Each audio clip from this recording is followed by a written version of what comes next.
नमस्कार दोस्तों, the daily past में आपका स्वागत है। मैं हूं आपका होस्ट और आज हम बात करेंगे एक ऐसे ऐतिहासिक कानून के बारे में जो आज भी राजनीतिक बहस का हिस्सा बना हुआ है। हाँ, हम बात कर रहे हैं एलियन एक्ट ऑफ 1798 के बारे में।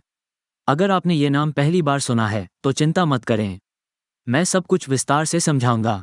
तो चलिए शुरू करते हैं।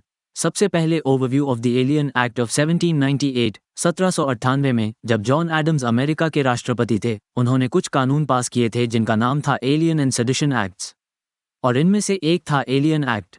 इस कानून का मुख्य उद्देश्य था किसी भी नॉन सिटीजन को जो अमेरिका के लिए खतरनाक हो उसे डिटेन या डिपोर्ट करना।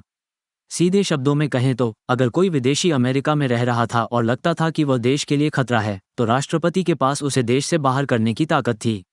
ये कानून खासतौर पर उस समय के लिए था जब देश युद्ध या संघर्ष में था, क्योंकि उस समय राष्ट्रीय सुरक्षा सबसे ज्यादा महत्वपूर्ण मानी जाती थी।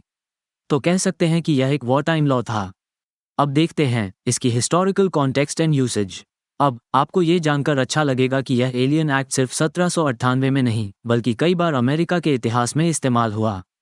एक बार जब वॉर ऑफ 1812 हो रहा था, तब ब्रिटिश नागरिकों को निशाना बनाया गया। इसके बाद वर्ल्ड वॉर 1 में राष्ट्रपति वुड्रो विल्सन ने जर्मन नेशनल्स को भी पकड़ लिया था। फिर वर्ल्ड वॉर 2 में फ्रैंकलिन डी रूजवेल्ट ने इसे इस्तेमाल किया था जब उन्होंने जापानीज, जर्मन और इटालियन नेशनल्स को हिरासत में लिया। ये कानून उस वक्त भी काफ़ी विवादित था और आज भी विवादों में है। अब बात करते हैं Trump's recent statements and plans. अब आजकल भी यह एलियन एनिमीज एक्ट काफ़ी चर्चा में है और सबकी नज़रें इस पर हैं, डोनाल्ड ट्रंप के प्लान पर। जब डोनाल्ड ट्रंप फिर से राष्ट्रपति बने हैं तो उन्होंने कहा है कि वो इस कानून का इस्तेमाल अपनी इमिग्रेशन पॉलिसीज में करेंगे। उन्होंने ये भी कहा है कि वो मास डिपोर्टेशंस करेंगे, खासकर उन इमिग्रेंट्स को जो अपराधी गतिविधियों में शामिल हैं। ट्रंप ने अपने कैंपेन के दौरान यह वादा किया था कि वो एलियन एनिमीज एक्ट का उपयोग करेंगे ताकि जो लोग अमेरिका के लिए खतरनाक हैं उन्हें देश से बाहर किया जा सके। चलिए अब बात करते हैं की points of Trump's plan. Trump का जो प्लान है उसका नाम है ऑपरेशन अरोरा। इस ऑपरेशन के तहत elite squads of ICE, border patrol और फेडरल लॉ एनफोर्समेंट को तैनात किया जाएगा ताकि वे अनडॉक्यूमेंटेड इमिग्रेंट्स को गिरफ्तार और बाहर कर सकें। उनका मुख्य लक्ष्य है क्रिमिनल नेटवर्क्स जैसे कि मैक्सिकन ड्रग कार्टेल्स और वेनेजुएलन गैंग्स जैसे ट्रेन द अरागुआ। यानी ये प्लान एक तरह से क्राइम फाइटिंग ऑपरेशन भी है। अब बात करते हैं इसके लीगल एंड लॉजिस्टिकल चैलेंजेस की, लेकिन ये प्लान इतना आसान नहीं है। लीगल एक्सपर्ट्स ने यह सवाल उठाया कि क्या एलियन एनिमीज एक्ट को मास डिपोर्टेशंस के लिए लागू करना सही होगा। ये कानून असल में युद्ध के समय के लिए था और अगर इसे शांति के समय में लागू किया जाए तो ये कानूनी समस्याएं पैदा कर सकता है। एक और बड़ा मुद्दा है पॉसी कॉमिटेटिस एक्ट, जो सेना को घरेलू कानून लागू करने में इस्तेमाल करने से मना करता है। तो इस प्लान को लागू करना न सिर्फ लॉजिस्टिकल नाइटमेयर हो सकता है बल्कि लीगली कॉम्प्लिकेटेड भी है। अब देखते हैं इसके पोटेंशियल इम्पैक्ट एंड चैलेंजेस। अगर ट्रंप का ये प्लान लागू होता है तो इसके आर्थिक और सामाजिक प्रभाव गहरे होंगे। सबसे पहले लेबर शॉर्टेज हो सकता है, क्योंकि अनडॉक्यूमेंटेड वर्कर्स कृषि, निर्माण और आतिथ्य उद्योगों में काम करते हैं। इन लोगों की डिपोर्टेशन से कई उद्योगों को नुकसान हो सकता है। आर्थिक रूप से भी डिपोर्टेशंस करने का खर्चा भारी होगा, ये $100 अरब से ज़्यादा हो सकता है। इसमें ट्रांसपोर्टेशन, डिटेंशन फैसिलिटीज़ और लीगल प्रोसीडिंग्स शामिल है।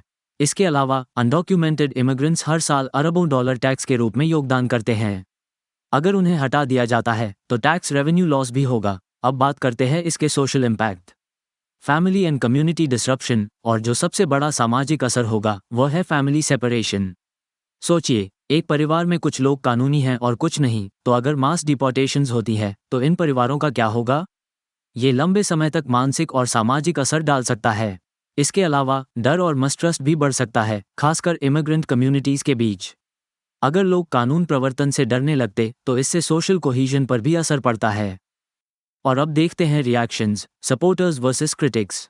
ट्रंप के समर्थक कहते हैं कि इस प्लान से लॉ एंड ऑर्डर को बहाल किया जा सकता है और अमेरिकन जॉब्स को बचाया जा सकता है। उनका मानना है कि अपराधियों को बाहर करने से सार्वजनिक सुरक्षा में सुधार होगा।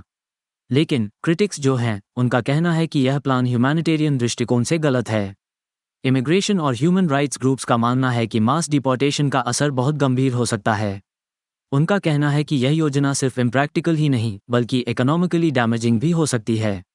तो चलिए अब हम इसको कंक्लूड करते हैं। तो दोस्तों, ये था एलियन एक्ट ऑफ 1798 और ट्रंप के ऑपरेशन अरोरा का विस्तार से विवरण। यह एक बहुत ही साहसिक और विवादास्पद रणनीति है और शायद इसे लागू करने में बहुत सारी समस्याएं आएंगी। अगर ये लागू होता है तो इसके आर्थिक और सामाजिक प्रभाव बहुत गहरे होंगे। आने वाले महीनों में ये देखना दिलचस्प होगा कि इन योजनाओं का क्या असर पड़ेगा। आपका क्या विचार है? क्या आपको लगता है कि एलियन एनिमीज एक्ट का इस्तेमाल करना सही है या ये सिर्फ एक ओवररीच है? अपनी राय हमें कमेंट्स में ज़रूर बताइए।